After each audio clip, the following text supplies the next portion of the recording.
You're watching PowerNation. Today on Detroit Muscle, it's a hodgepodge of odds and ends. We're all over the place, from front to back, inside and out. We get creative with tips to boot.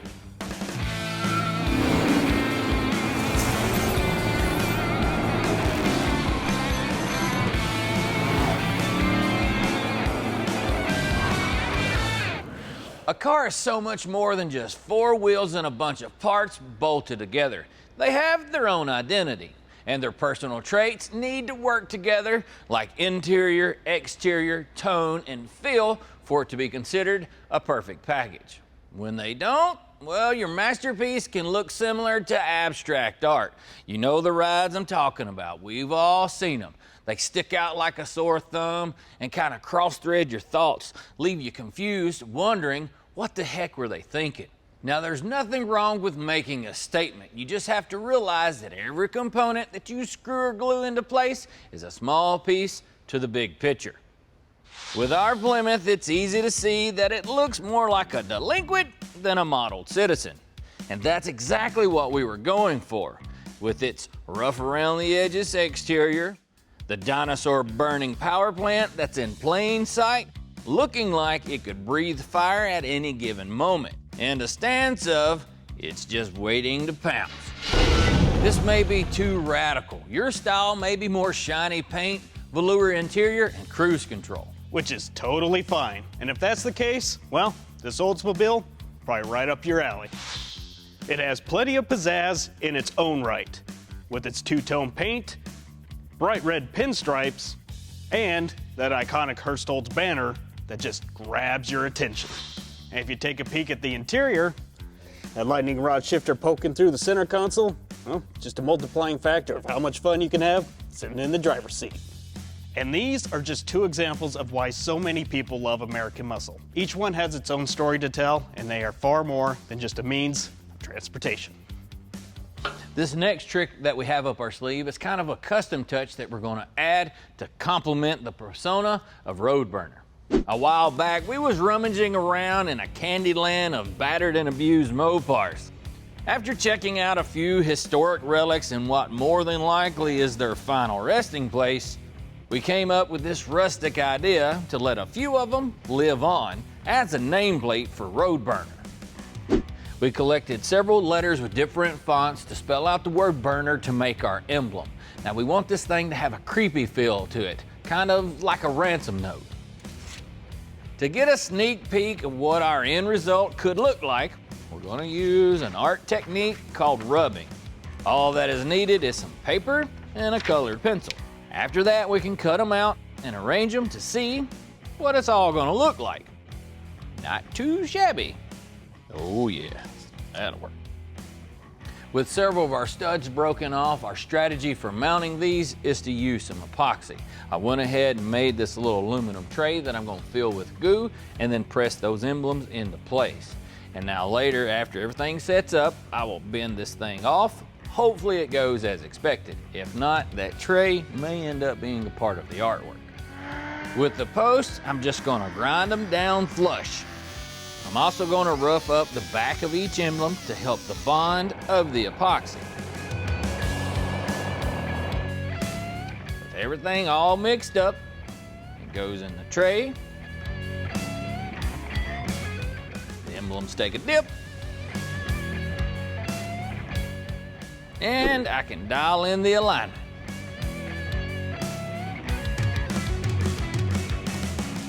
I need some steel shavings to sprinkle over the top, so I grabbed our catch can off the grinder. This will rust up and hide all that glorified glue.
This is my mama's method right here.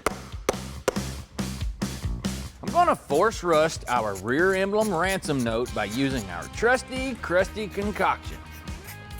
First, I'll hit it with some peroxide, then a dash of salt,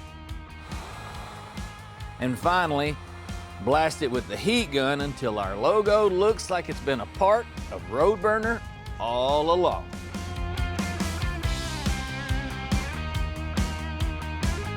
Sure, boy. Stick that dude on now.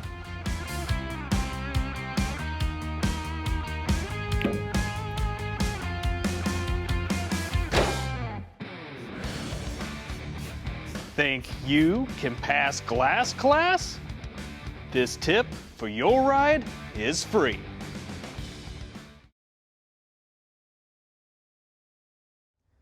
Well, you can see clearly now, our glass is gone.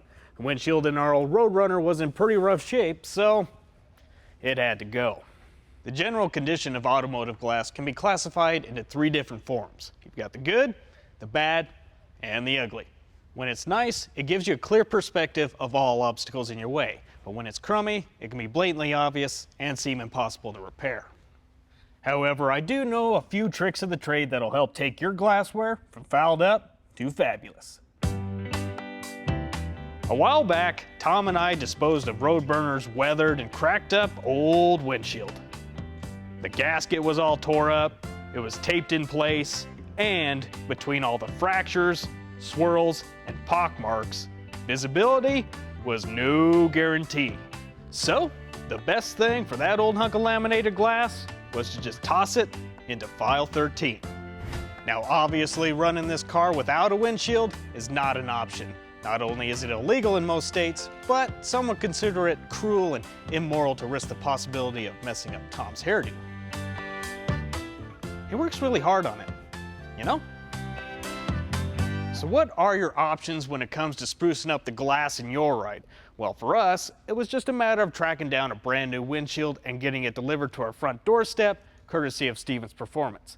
However, some of you may not have that same luxury for a variety of reasons. For one, you may be running into the supply chain issues that we've touched on in the past and can't get a proper replacement in a timely manner. Or you're just one of those chalk mark guys that want to ensure some authenticity to the vehicle you're restoring. For example, these old Mopars actually have date-coated glass. You can tell by the inscription here, we have the trademark Chrysler Pentastar, as well as the numbers 6 and 8, indicating this vent window was manufactured in June of 1968. Now this may not pertain to those of you who look at it as just another piece of glass, and for the rest of you, well, it's just as important as the numbers matching on the engine. Using this raggedy old windshield as our guinea pig, I'm going to be running you guys through a few techniques that I know of that's going to restore some optical clarity back into your whip. I'll mask off 3 different sections that will work as a divider between the different applications. The far one on the end will remain dirty and grimy so that we can reference it later. The middle section will get a bath in some Sonax glass cleaner.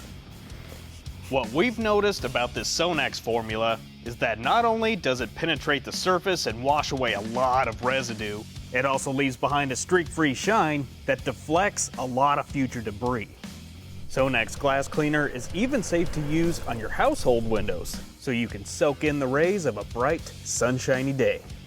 Now for this last section on the end, I'm going to be doing something that may seem a little unorthodox, but it's a tried and true method that really works. All you're going to need is some quadruple or triple-aught steel wool and some distilled water.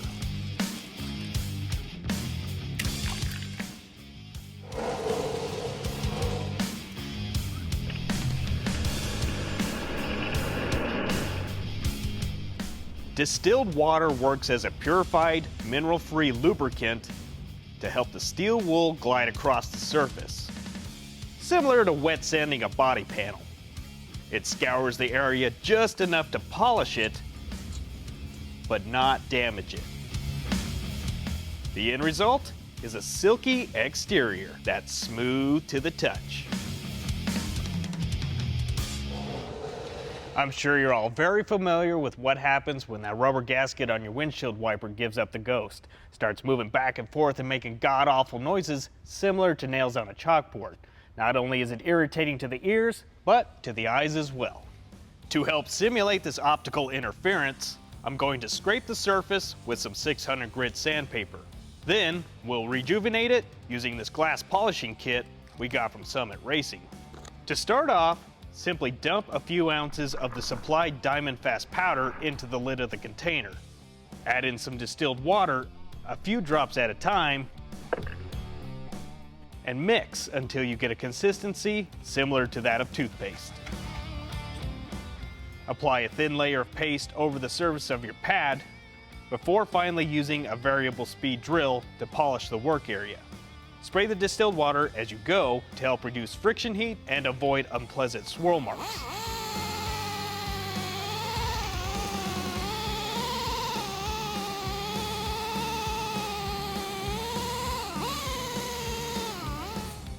Last step, clean with ammonia-free glass cleaner and declare victory. Depending on the extent of the damage, the amount of time it takes to elevate your glass to first class may vary. And in all reality, these methods really didn't require that much sweat from our brow. And this was in pretty rough shape. Knowing what you know now, just imagine what you could do if you have a decent piece to begin with. Won't know until you try. Excuse me. Is this seat taken?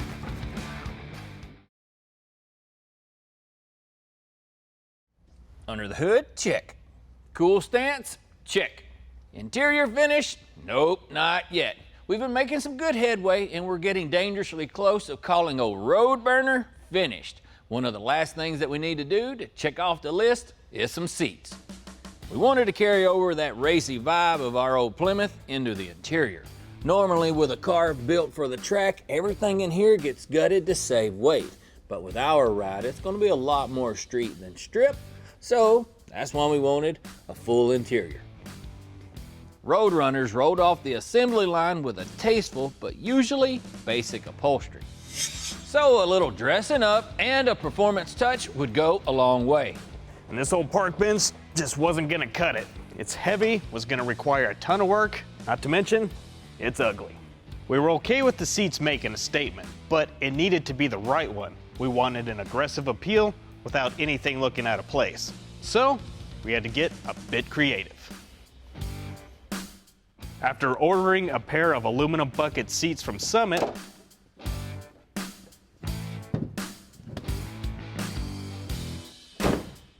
we sent them out to our buddies at Blast from the Past for a subtle custom touch.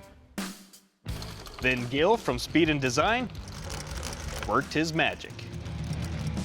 This is what we have, a set of jet black seats, front and rear. These buckets give you a pretty good indication. You get an opportunity to get in road burner, you sit back, shh, and hold on, the fun's about to start. To hold the front ones in place, there's a whole bunch of options that you could go with. The kit that we have is very universal. It has multiple holes in the brackets to make adjustments on all four corners. We also opted for the sliders. Now, if it's just you that's going to be driving your pride and joy, you may not need them. This is just a basic upgrade and it's only missed when you need it. Ooh, yeah. Now, there's several things you have to consider when you're installing seats in a car, but the most important stuff is right here in the driver's seat. Is comfort your main focus? If that's the case, you just need to get everything dialed into that sweet spot that makes you feel good. But if you're more of a driver than a styler, you're gonna have some different specs. Commonly, the steering wheel is in a 20 to 30 degree angle to give you optimal control. Adjust the seat so that when you're sitting with your shoulders against the seat back, your arm is practically straight and your wrist is just forward of the back side of the steering wheel on the top. Using this setup positions your body in a location that allows you to steer comfortably and helps to reduce fatigue. Also, with the pedals, you don't want your legs to fully extend when you press them down. If the seat is too far back, this will be an issue. What you're looking for is a slight bend in your knee when you mash them to the floor. It's all about the details. If you look close, the pattern on the front cover matches the rear seat. And we also used the same 2 different vegan leather materials to make sure it was accurate. From the beginning, what we had wasn't much. It's easy to say that our interior was picked to the bone. But with some parts and help from some good friends, along with a little sweat and effort on our part, we was able to transform this empty shell of neglect back to what it once was. A prideful piece of Detroit muscle.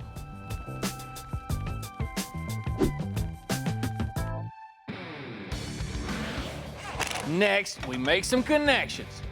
Will they put us in a bind, or will sparks fly?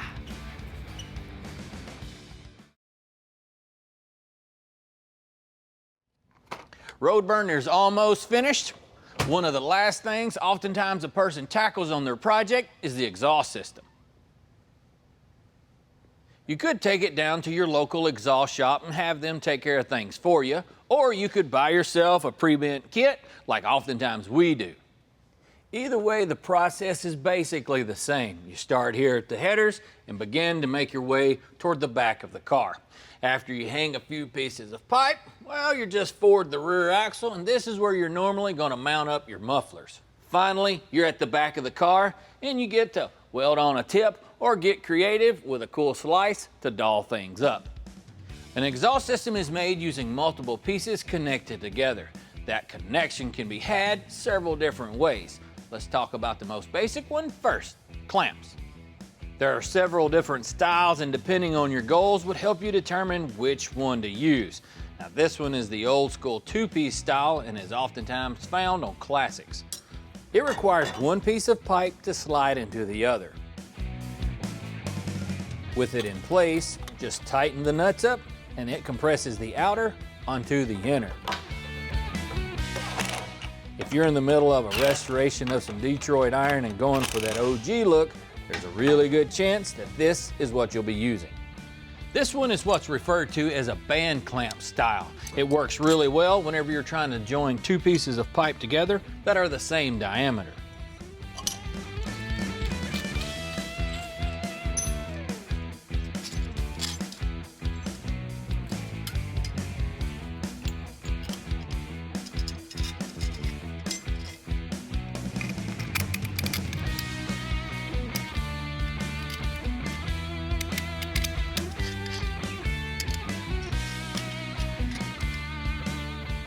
You just slide it into place,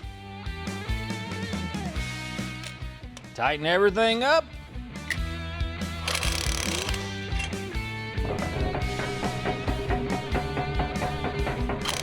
and it's good to go. A much more permanent solution to building your plumbing is through welding. And when it comes to the alloys involved, well, you've got a few different options, including mild steel, aluminized, stainless, and even some exotic ones like titanium and Inconel. And to fuse those pieces together, you're either going to be using a MIG or a TIG welder. Now with mild steel and aluminized, a smaller MIG setup like this will do the trick. And you can use a bigger one if you want, but it's a little bit overkill. We're not exactly building a skyscraper here. And another advantage is the wand size. Not only will it help you get into those hard to reach spots, but it'll also get the job done quicker. Now with stainless steel, you can use a MIG welder, but if you're gonna go that route, you basically got 2 options. One, you could weld it with the standard steel wire, but your beads are gonna be more prone to corrosion. Or 2, a better way is to swap out your steel wire for stainless, along with the proper shielding gas, which in that case would be helium.